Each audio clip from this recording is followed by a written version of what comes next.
자, 이제 수능이 일주일도 안 남은 거죠? 네, 일주일도 안 남은 상황입니다. 이거 지금 현재 촬영되는 시점은 수능 일주일 전, 네, 11월 10일, 네, 11월 10, 목요일입니다. 다음 주 목요일 날 이제 수능이 이루어져요. 그래서, 화법과 작문이, 네, 어떻게 출제되는지 또 간단하게 정리하겠습니다. 우리 그 유튜브 시청하는 친구들 중에서 댓글로 화작은 안 해주시나요? 하는데, 보긴 봤어요. 근데 댓글 못 단 게, 일단 빨리 찍어야 되니까, 예, 수업해야 되니까, 네, 그런 점 이해해 주고요. 요거 촬영 끝나고 나서, 그 댓글도 달아줄 겁니다. 왜? 확실한 걸로 해줘야 하잖아요. 네, 확실한 걸로, 객관적인 걸로 해서, 혹시 그 시청하는 친구는 그거 좀 양해해 주고 바로 준비 들어가겠습니다.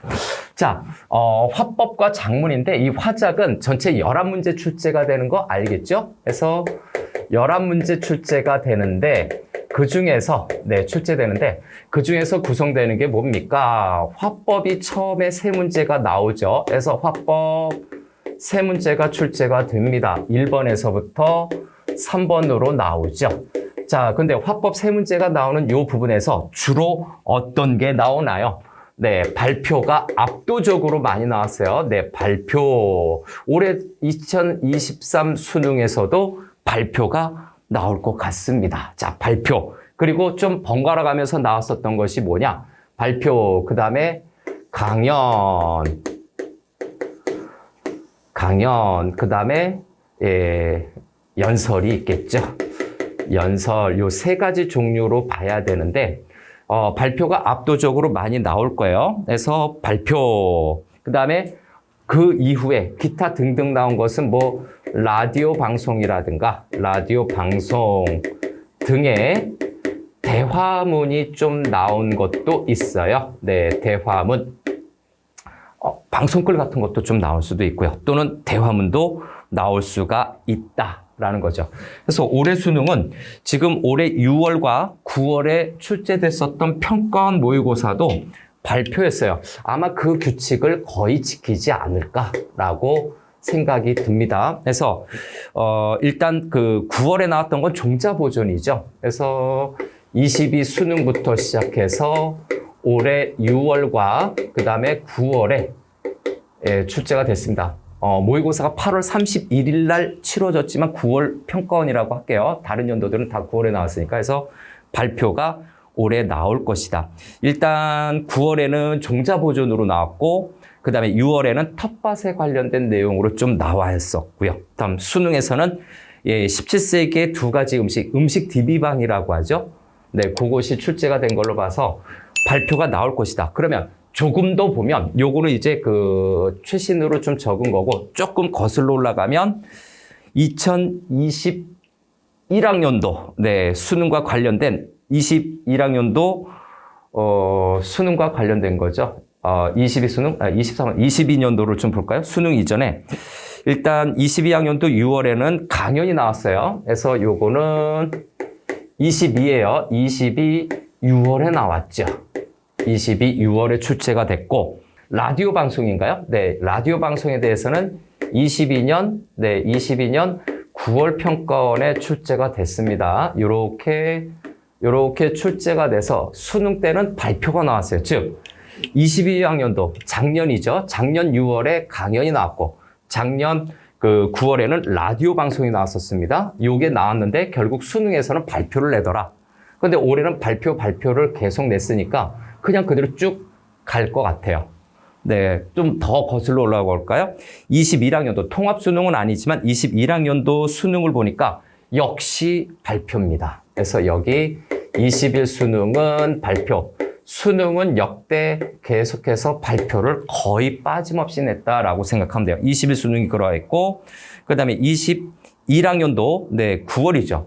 21학년도 9월에도, 21 9월에도 역시 발표를 출제했다. 그 다음에 21학년도 6월 평가원에서는 그때 연설이 나왔어요. 그래서 요거 21년도 6월에 연설이 나왔어요. 전반적으로 6월에는 좀 다른 제재들을 냈다가 수능 때 결정적일 때 가면은 발표를 출제했다는 내용이죠. 이런 특징인데 20학년도 수능도 볼까요? 20학년도 수능도 발표예요. 20학년도 수능도 발표. 그 다음에 20학년도죠. 네, 20학년도 6월도 발표. 그 다음에 20학년도 9월도 발표. 이렇게 됩니다. 그러면 발표를 연속으로 출제할 때는 또 그대로 냈었고, 하나 더 거슬러 올라가 보면 2019학년도에는 라디오 방송이 나왔어요. 그래서 19 수능에서 라디오 방송이 나왔다. 그 다음에 그 2019학년도 9월이나 뭐 6월도 보면 19학년도 9월이죠. 19학년도 9월에서도 요 발표가 나왔고, 그 다음에 19학년도 6월에 보면 역시 발표가 아니라 요때 19학년도 6월이죠. 19학년도 6월에는 강연이 나왔어요.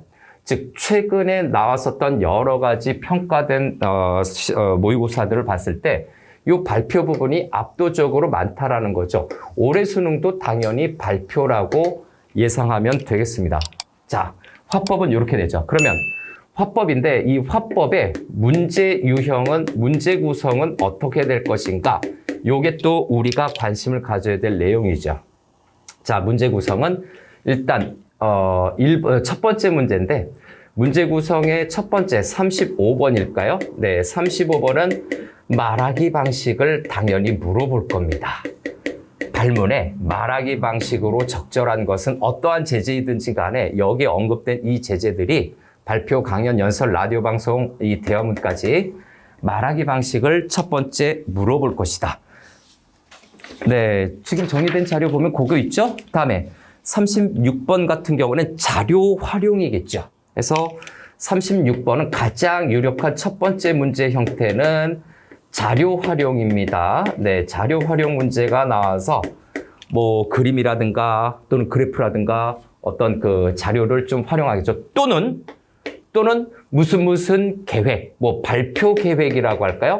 강연 계획, 말하기 계획, 뭐 이런 거죠. 발표 계획에 관련된 내용으로 발문을 물어볼 수가 있어요. 자료 활용과 요 계획하고는 약간 다릅니다. 문제가. 요 두 가지 패턴 중에 하나인데 올해 계속해서 출제된 걸 보니까 자료 활용으로 나올 것 같아요. 요 별표된 첫 번째 언급된 형태로 문제가 구성될 것 같습니다. 다음에 37번일까요? 네, 37번 같은 경우에는 당연히 이 발표문이라든가 연설 또는 강연을 들었던 청중들의 반응이나 이해겠죠. 그래서 37번은 청중의 이해와 반응에 관련된 문제가 나옵니다. 그런데 이게 직접 여기에서 발문에서 물어볼 수도 있고 본문에서 밑줄 쳐가지고 지금 풀었던 문제에서 그렇게 나왔죠. 밑줄 친 기억으로 해서 청중의 반응 이해라고 나올 수가 있을 겁니다.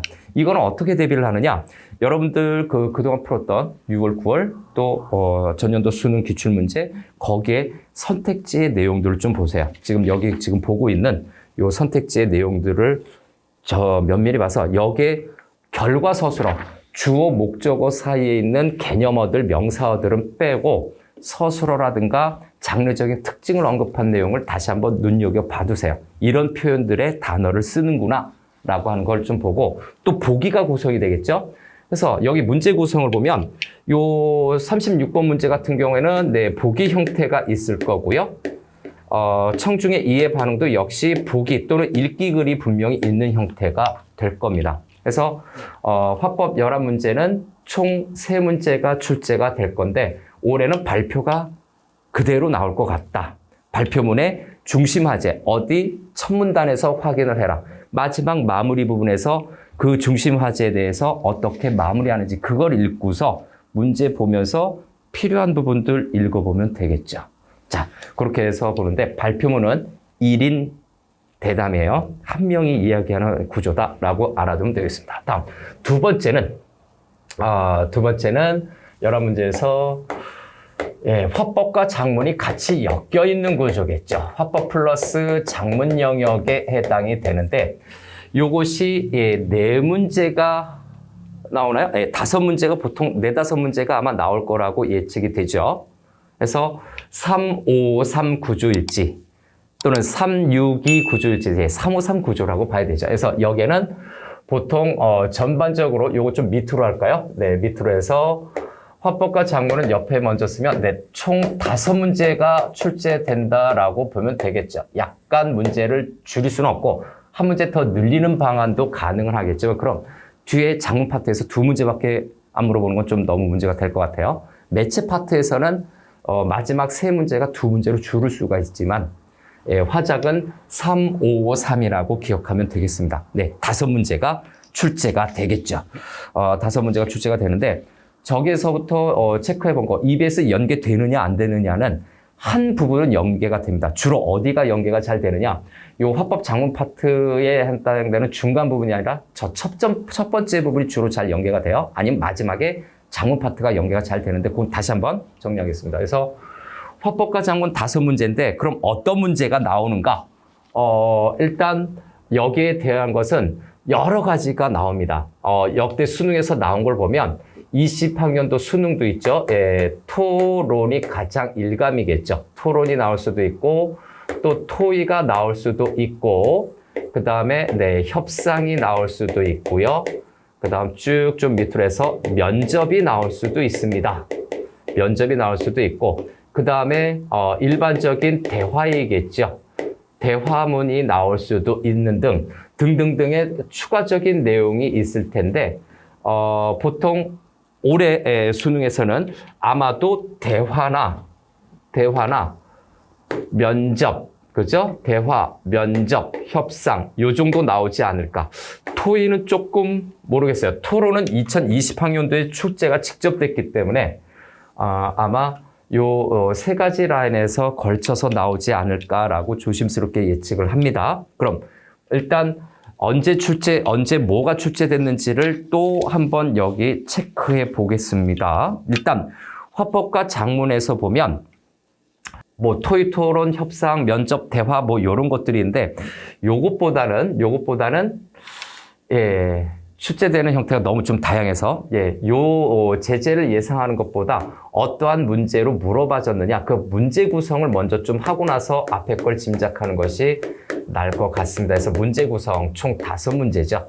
그래서 문제 구성을 먼저 한 다음에 여기에서 어떤 특징으로 지문이 구성되거나 우리가 주의해야 될지 그걸 체크할게요. 일단 문제 구성을 보면 일단 38번 문제죠. 38번 문제에서 주로 출제됐던 물어봤던 내용은 자 38번에서 주로 물어봤던 내용은 글쓰기의 방법이라든가 뭐 학생 일에 대한 설명 그 다음에 작문 맥락 이렇게 나오고 있죠. 그래서 38번은 네, 화법에 관련된 문제로 물어봅니다. 그래서 화법 문제로 물어봐서 또는 화법이 아니라 작문이죠. 그래서 이 부분은 작문 맥락으로 먼저 물어봅니다. 작문 파트로 먼저 물어봐서 일단 네, 글쓰기에 관련된 글쓰기 방법을 물어보거나 또는 어떤 맥락이겠죠. 글쓰기 방법 또는 맥락으로 물어볼 가능성이 있고 만약에 첫 번째 38번 문제를 화법으로 만약에 채운다면 그 대화자, 발화자죠. 대화자의 특정한 대화자의 말하기 방식과 같은 특징을 물어보는 둘 중에 하나가 배치가 될 겁니다. 순서는 뭐 앞뒤 어떻게 배치되든 상관은 없어요. 앞뒤 배치는 굳이 큰 의미는 없다라고 정리하면 되겠죠. 다음 계속해서 39번 문제로 좀 넘어가 보면 자, 39번은 일단 대화인지 작문인지 그거에 따라서 이중적이겠습니다. 그래서 39번 문제도 2가지 배열 패턴이 있을 수 있다라는 걸 전제로 해서 일단 네, 작문형으로 만약에 2문제가 이어진다면 작문형으로 이어지면 메모라고 하는 거죠. 그래서 어떤 내용에 대해서 어떤 평가라든가 또는 무엇이 반영되어 있는 반영 여부를 물어볼 공산이 매우 클 거예요. 그리고 화법 어차피 그 2문제가 한 세트로 나오기 때문에 한 덩어리처럼 나오기 때문에 화법으로 첫 문제를 물어봤을 때 이어지는 화법으로 본다면 요거는 분명히 동그라미 기호로 출제가 될 것 같아요. 동그라미 기호로 출제가 돼서 이 동그라미 기호는 대화니까 문장 단위로 여러분들이 읽게 될 거예요. 문장 단위의 동그라미 기호가 나와서 그 맥락이라고 그랬죠? 그래서 여기 맥락 문제가 장문 파트에서도 있는데 대화의 흐름이죠. 대화의 흐름의 적절성입니다. 흐름을 맥락이라고 하죠. 대화의 맥락의 적절성 여부를 따지는 문제가 배치가 될 거야. 다음 40번 문제로 넘어가 볼까요? 40번.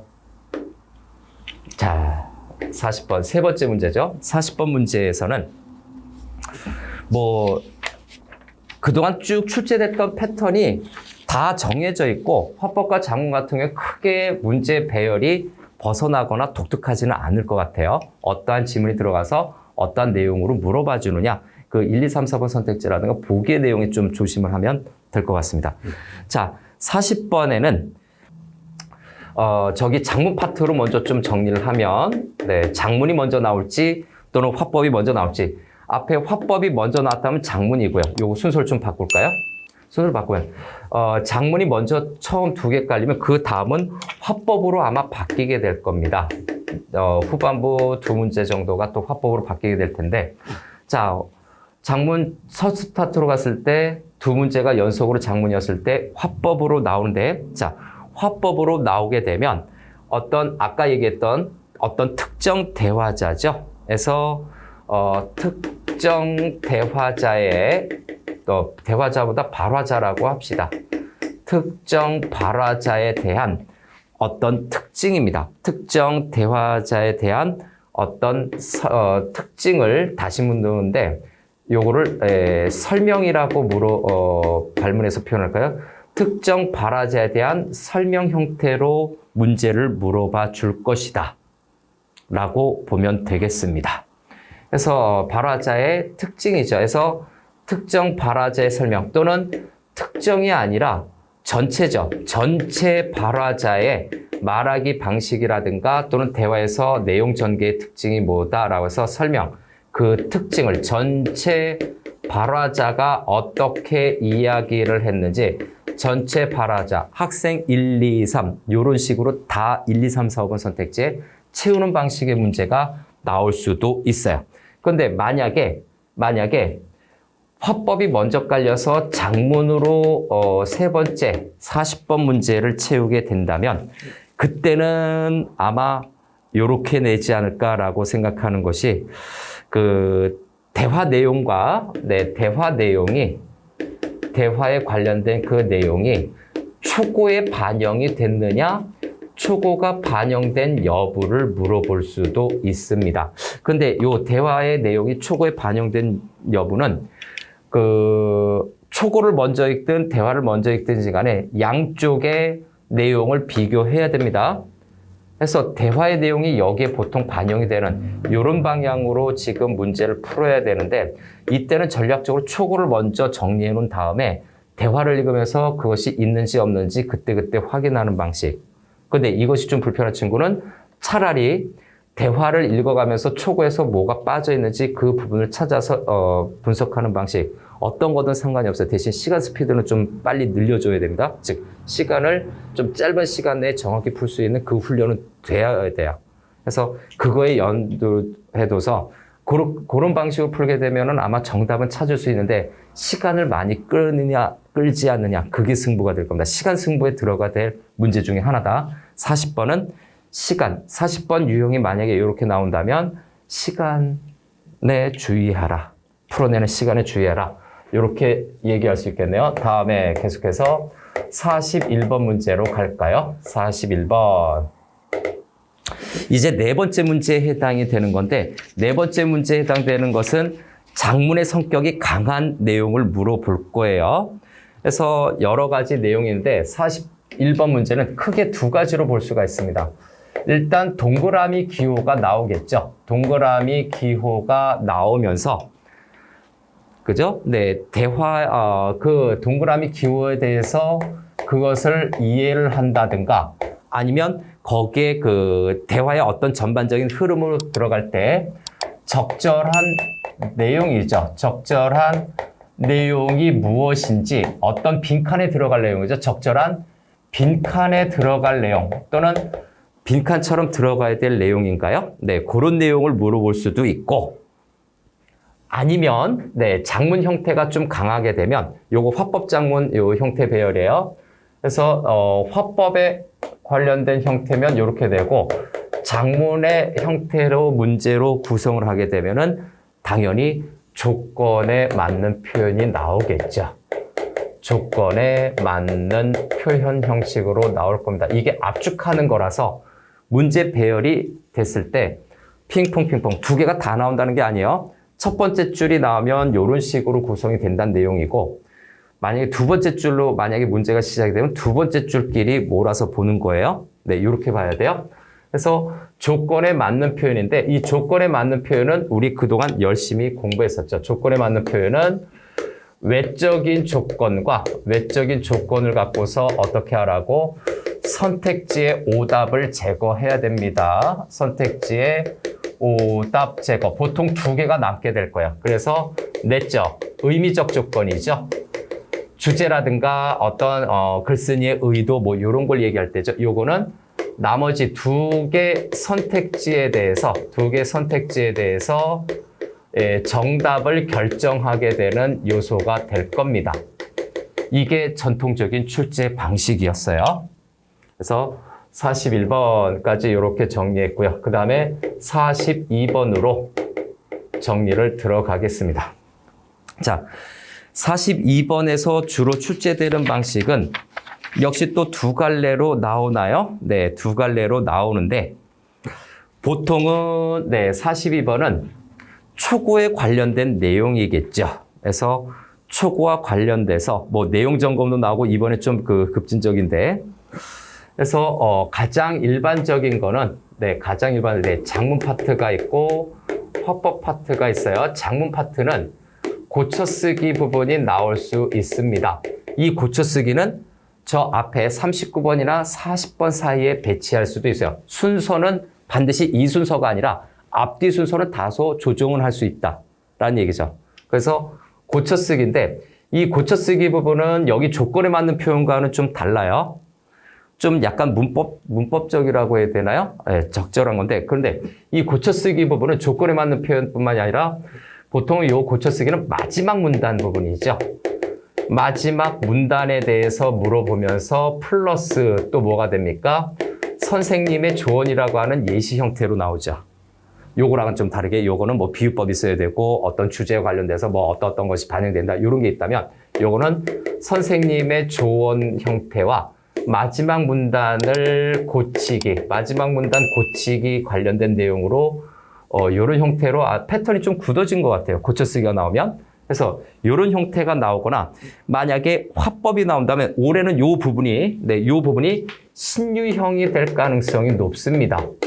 네, 신유형의 가능성이 있는데 이번 6월, 9월 그 다음에 지난 22학년도 수능 내용을 봤을 때 어떤 부분 단계라든가 내용 점검이겠죠. 그래서 신유형 가능성이 다소 있다라고 보여집니다. 그래서 화법인지 화법인지 장문인지 좀 애매모호한데 화법 유형은 아마 좀 쏘쏘해요. 네, 화법 유형으로 내기는 그렇고 여기는 장문 유형이니까 이렇게 나올 수가 있을 것 같습니다. 여기는 장문 영역이잖아요. 그래서 전형적인 장문 영역에 해당이 돼서 여기 동그라미 기호는 여기 화법이라고도 써놨지만 사실은 장문 문제 중에서 동그라미 기호가 되거나 또는 조건에 맞는 표현이 되거나 고쳐쓰기 이 셋 중에 두 개가 선택이 되어서 41번, 42번을 차지하게 되겠죠. 41번, 42번을 차지하게 될 겁니다. 그리고 여기에서 이렇게 된 거에서 하나 더 집어넣어야 될 게 뭡니까? 자료 활용 관련된 문제도 있을 거예요. 그래서 자료 활용이라고 하는 것은 여기도 있지만 여기 화법, 신유형 가능성이라고 했죠. 화법이 아니라 장문 파트에서 마지막에 있을 수도 있고 하나 앞에 있을 수 있어요. 자료 활용 문제가 여기로 떡하니 와야 되겠죠. 빠지면 안 되잖아요. 자료 활용 부분에서 신유형인데 자료 보기 형태가 신유형이 아니라 선택지가 약간 실험을 할 수 있지 않을까라고 예측을 합니다. 신유형 가능성이 자료 활용 파트에서 의외로 함정할 수 있다.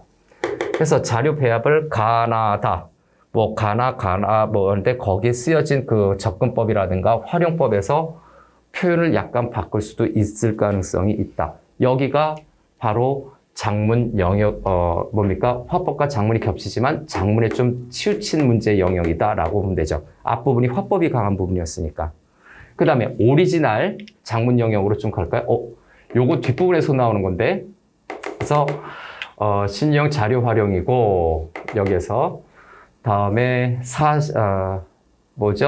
세 번째로 가야 되죠. 세 번째, 드디어 장문 영역으로 넘어갑니다. 드디어 장문 영역으로 넘어가서 장문 영역에서는 또 뭐가 있지? 화법 영역과 비슷하게 43번부터는 또 초고가 등장하게 됩니다. 그래서 이때는 장문 영역에서 저기 보는 것처럼 요거는 세 문제고요. 세 문제인데 일단 43번부터 45번이죠. 43번, 45번. 그러면 여기도 좀 정리해 놓을까요? 여기는 그 38번부터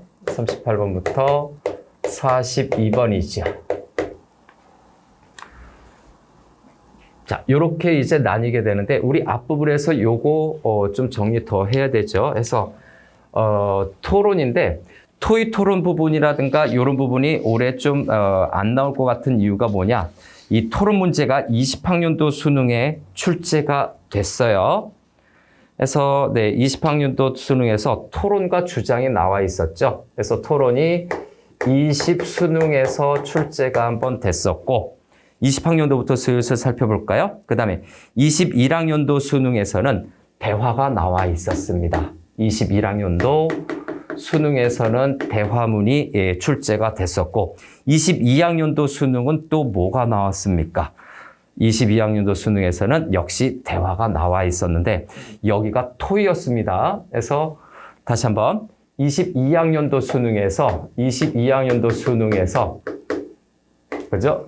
수능에서 대화문 형태로 나오는데 이것이 토의였다. 그래서 안 나올 것 같다라고 얘기를 한 거죠. 21, 22, 20 이렇게 됐으니까. 그럼 요거 한 번씩 내줘도 되지 않을까라고 생각을 해본 거예요. 그럼 나머지 평가원도 한번 좀 볼까? 19학년도 수능도 한번 좀 봐야 되겠네요.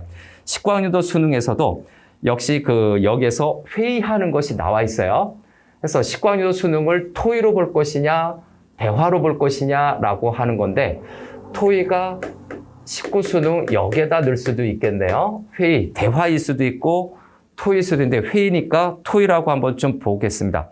사제동행 마라톤 행사에 관련된 내용으로 토의가 있었고 그 다음에 2019학년도 9월에 그죠? 19학년도 9월 모의고사에서 토론이 있었고요. 그래서 1년 뒤에 저렇게 토론이 또 반영이 됐네요. 다음에 6월 모의고사에서는 역시 19학년도 6월 모의고사에서는 토2가 나와서 요거 출제율은 좀 낮지 않을까라고 생각을 해본 거예요. 개인적으로 연속적인 흐름에서.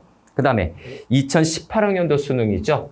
18학년도 수능에서도 역시 토2가 출제가 됐고 그 다음에 18학년도 9월 모의고사인가요? 그때 비로소 자기소개서 면접 18학년도 9월 모의평가죠. 9월 모의평가에서 한번 출제가 됐었다. 그 다음에 6월 모의고사에서는 대화 부분. 그래서 18학년도 6월 모의고사에서 인터뷰 내용이 나왔거든요. 그 대화로 넣어야 되니까. 그죠? 다음에 17학년도 수능에서는 또 뭐가 나왔습니까? 17학년도 수능에서 토론이 나왔었고, 다음 17학년도 9월 모의고사에서 토의가 나와 있습니다. 요거 되게 많네요. 그래서 17학년도 9월 모의고사에서 토의가 나왔고 그 다음에 17학년도 6월 모의고사에서도 역시 토의가 나와 있습니다. 그래서 17학년도 6월 생각보다 대화라고 생각했던 그 내용들 중에서 토의가 압도적으로 많이 나왔어요. 그래서 이 수능까지 이렇게 냈는데 올해는 한 템포 쉬어가지 않을까? 그래서 예, 토론 가능성, 토론도 좀 안 나올 것 같고 토의도 안 나올 것 같고 면접이나 협상 둘 중에 하나 좀 내주지 않을까? 예, 조심스럽게 기대는 해봅니다. 면접과 협상이 나왔으면 좋겠어요. 해서 협상 부분에서는 뭐를 체크해야 되느냐? 그 양쪽에 모두 이득이 돼야만 협상이 타결이 됩니다. 그래서 우리 강의할 때 최대 요구 조건과 최소 양보 조건 얘기했었잖아요. 그래서 그런 내용을 바탕으로 해서 양쪽에 이득이 됐을 때 협상이 타결된다라는 점, 그 다음에 협상 전략에 관련된 내용, 그죠? 그 다음에 협상에 관련된 첫 도입부에서는 문제점을 확인하는 거죠. 그 문제점에서 가장 쟁점이 되는 것이 무엇인지 지문상에서 또는 문제상에서 봐야 되고, 면접은 뭐가 가장 중요한 키워드입니까? 면접 간의 질문 의도, 요 관련된 문제가 가장 중요할 거예요. 그런데 면접이 나오면 아마 여러분들이 직접 관련된 요소들도 많이 있기 때문에 쉽게 읽지 않을까. 면접자의 질문 의도에 맞게 그 대답 전략이죠. 그래서 여기는 전략적인 내용으로 아마 여러 가지 개념적이고 전략적인 문제로 아마 물어볼 것 같아요. 그나마 3문제나 2문제밖에 안 되기 때문에 2-3문제밖에 안 되기 때문에 충분히 문제 낼 수 있는 제재들이어서 올해는 네, 협상하고 면접 부분은 좀 다시 한번 정리하고 가자. 나올 순번 됐다. 대화는 뭐 20일 수능에 나오겠지만 대화는 언제든지 나올 수 있다 해서 대화도 네, 별표 하나 정도인데 그렇다면 여기 별표 2개가 되겠죠. 중요도로 보면 요 라인에서 나올 것 같아요. 여기는 이미 많이 묵었다 아이가 이 버전으로 나올 만큼 좀 나왔기 때문에 한 템포 오래 걸러갈 수 있어요. 내후년에 다시 낼 수 있다는 내용이죠. 자, 그 다음에 이제 장문 파트 마지막 3문제를 좀 마무리할게요. 장문 파트 3문제를 좀 마무리하면 자, 장문은 43번 문제인데 초고 작성의 글쓰기 전략에 관련된 내용이지요. 그래서 장문 파트에서 체크해야 될 거 43번 문제는 일단 네, 초고에 관련된 내용이고 초고에 뭡니까? 글쓰기, 작성할 때의 특징입니다. 글쓰기 또는 네, 작성 전략이죠. 요걸로 아마 물어보지 않을까. 문제 형태는 아마 뭐 동그라미 기호가 붙는다든가 일반적인 설명이겠죠. 그래서 초고에 관련된 것으로서 동그라미 기호가 포함이 될 수 있어요. 포함 가능이라고 쓸 수가 있겠네요. 초고에 대한 전반적인 내용인데 그러면 이 43번 문제에서 물어보는 이 부분은 어떤 초고 부분에 뭐가 있습니까? 장문 상황이라는 표현이 아마 보일 거예요. 네, 장문 상황에 관련된 것인데 이 장문 상황 무시하지 말고 반드시 정확히 확인하고 들어가세요. 처음 읽을 때 무시하지 말고 이 장문 상황에 어떤 내용을 쓰고 있는지 정확히 확인하세요. 이상하게 정답 고를 때 도움을 주는 경우가 많아요. 무시하지 맙시다. 그냥 쓱 넘어가지 말고 뭐를 언급했다. 이게 목적 또는 주제에 해당되는 내용이 가끔 담기는 경우도 있거든요. 그러면 요거 눈여겨보자. 무심코 지나가지 말자. 그 다음 44번 문제는 장문에서도 자료 활용 문제가 나올 수 있어요. 아마 거의 100% 초고를 보완하기 위한, 그죠? 네. 여기에서는 네, 초고를 보완하기 위한 자료 활용이겠죠. 근거, 뒷받침으로 활용하는 문제인데 빼박 나올 것 같아요. 요거 빼박 나올 것 같아요. 화법과 장문 통합하는 문제에서도 자료 활용이 있고 각 영역별로 화법 플러스 장문, 그 다음에 장문 영역 요 세 섹터에 모두 다 자료 관련된 활용형 문제는 다 출제가 될 거예요. 자료 활용형 문제 3문제 출제될 것이다 라고 봐야 되니까 여기 자료 활용 문제 꼭 어떻게 풀 건지 자신의 풀이 방식에 대한 확고한 전략을 세워놔야 됩니다. 그런데 앞부분에서 자료 활용형 비슷한 문제가 나오면 비슷하다라고 느낄 가능성은 있어요. 그렇게 되면 오히려 시간을 아끼는 데는 도움이 된다. 그 다음 45번 문제로 볼까요? 45번 문제, 그 제재별 마지막 부분에서 아마도 새로운 시도가 나타날 텐데 여기에서도 네, 장문을 고쳐 쓰겠죠. 그래서 여기 조건에 맞는 표현 고쳐 쓰기라고 되어 있는데 그죠? 네, 자료 활용, 고쳐 쓰기. 여기에 자료 활용이 있거나 고쳐 쓰기 있거나 한 문제가 탈락되는데 아마 장문에서는 여기가 자료 활용이 됐다면 10중 8구 여기도 고쳐 쓰기가 나오게 될 겁니다. 그래서 고쳐 쓰기. 그래서 여기가 고쳐 쓰기가 출제가 안 될 거예요. 여기가 고쳐 쓰기가 있으면 여기에서 고쳐 쓰기가 나오고 그럼 여기는 자료 활용형 문제가 배치가 되겠죠. 그 다음에 조건에 맞는 표현이 아마 출제가 될 수도 있고요. 그동안 나왔던 문제를 깡그리 긁어보니까 배치가 이렇게 돼 있다는 얘기예요. 그래서 고쳐쓰기 또는 뭡니까? 그 추가할 내용 뭐 이런 건데 고쳐쓰기라고 할까요? 그래서 이 고쳐쓰기의 형태는 앞하고 좀 다른 게 뭐냐면 어떤 편집을 하거나 또는 내용을 추가하거나 삭제하는 등의 어떤 억구적인 문제가 아니라 문장 단위죠. 해서 삭제를 통해서 어떤 문맥적으로 의미를 다듬는 표현의 문제. 여기는 억구에 관련된 고쳐쓰기예요. 어떤 표현이라든가 그 표현이 있냐 없냐 그 정도인데 이거는 전체적으로 주제와 관련된 문맥적 의미를 다듬는 형태의 문제이기 때문에 앞에 있는 고쳐쓰기가 설령 있다고 하더라도 고쳐쓰기가 나란히 두 문제가 있다고 하더라도 요거는 성격이 좀 다른 거예요. 이건 문장 전체적인 것, 요거는 부분적인 억구, 단어적인 것. 그런 식의 고쳐쓰기가 있어요. 나란히 배치가 된다면. 근데 나란히 배치되지는 않을 것 같아요. 고쳐쓰기가 여기에 배치하려고 한다면 여기는 아마 자료 활용형 문제라든가 조건에 맞는 표현. 요 정도겠죠. 아니면 동그라미, 요 정도 라인에서 이렇게 쭉 묵혀질 것 같아요. 자, 그래서 화법과 작문은 아마 그 선택 과목을 먼저 푸는 학생들이 좀 많이 있을 거예요. 그래서 화법과 작문을 풀 때는 어떻게 해야 된다? 첫 번째, 시간을 아껴라. 맥시멈 11분. 조금 더 정확하게 정답을 써야 된다면 한 12분까지는 괜찮아요. 네, 12분까지는 괜찮은데 그 15분 이상 화작을 푸는 친구들이 있습니다. 그러면 안 되고요. 그래서 11분대 이내로 좀 풀기를 권장하고 10분 정도까지 풀면 더 좋고요. 그러면 독서라든가 문학에서 읽고 푸는데 시간 부족에 걸리지는 않을 것 같아요. 그래서 시간을 아껴라.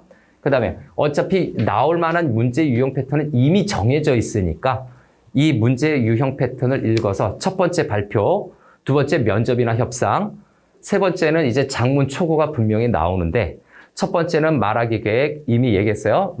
발표에서 말하기 방식 또는 자료 활용 문제라든가 발표 계획, 그다음에 청중에 분명히 패턴이 정해져 있거든. 그다음에 화법과 작문에서는 네, 협상, 면접, 대화 이 셋 중에서 아마 선택적으로 지문이 구성이 될 것 같고 초고는 또 별도죠. 그런데 여기에서 문제가 작문이 먼저 첫 문제로 나오느냐, 화법이 첫 문제로 나오느냐에 따라서 문제 구성이 약간 달라져요. 그래서 그 두 가지를 나란히 언급해 줬는데 친절하게 화법 먼저 물어봐줘도 좋겠지만 작문 먼저 물어봐 줄 수도 있어요. 그동안 여러 가지 수능이라든가 평가원에서 시도했던 건 이걸 번갈아 가면서 했다라는 거. 그래서 거기에 따라서 적응을 하는데 화법이 먼저 나온다는 전제로 좀 정리를 하면 이 대화자들의 전반적인 말하기 특징이 무엇인지, 그다음에 동그라미 기호를 통해서 그 대화의 흐름에서 어떤 특징이 있는지 대화의 특징을 물어보는 문제가 전반부 두 개가 배치가 된다면 이제 그 후반부에는 장문이 되겠죠. 그 대화의 내용이 초고에 반영된 거냐 반영되지 않았느냐 요걸 좀 따지는 문제. 그 다음에 동그라미 기호죠. 동그라미 기호를 갖고서 의미적인 내용을 다시 한번 물어보게 될 거예요. 그리고 자료 활용 문제가 배치가 되겠죠. 이렇게 되고 장문 파트로 넘어가면 이제 초고에 관련된 전략이 무엇인가. 그때 장문 상황이라고 하는 부분을 절대 무시하지 마라. 그 다음에 초고를 보완할 때 어떠한 자료가 연결이 돼서 이렇게 초고의 내용을 보완하거나 또는 수정하거나 하는 그런 거에 적절한지 자료 활용과 연관돼서 적절한 뒷받침 근거를 판단하는 문제, 그 다음에 마지막은 고쳐쓰기 문제가 나올 공산이 몹시 큽니다. 그래서 이렇게 정해져 있기 때문에 반복적으로 이 문제 기억해서 어떠한 예문이 들어가도 풀 수 있는 걸로 화법과 작문은 마무리하면 될 거예요. 자, 마무리하겠습니다.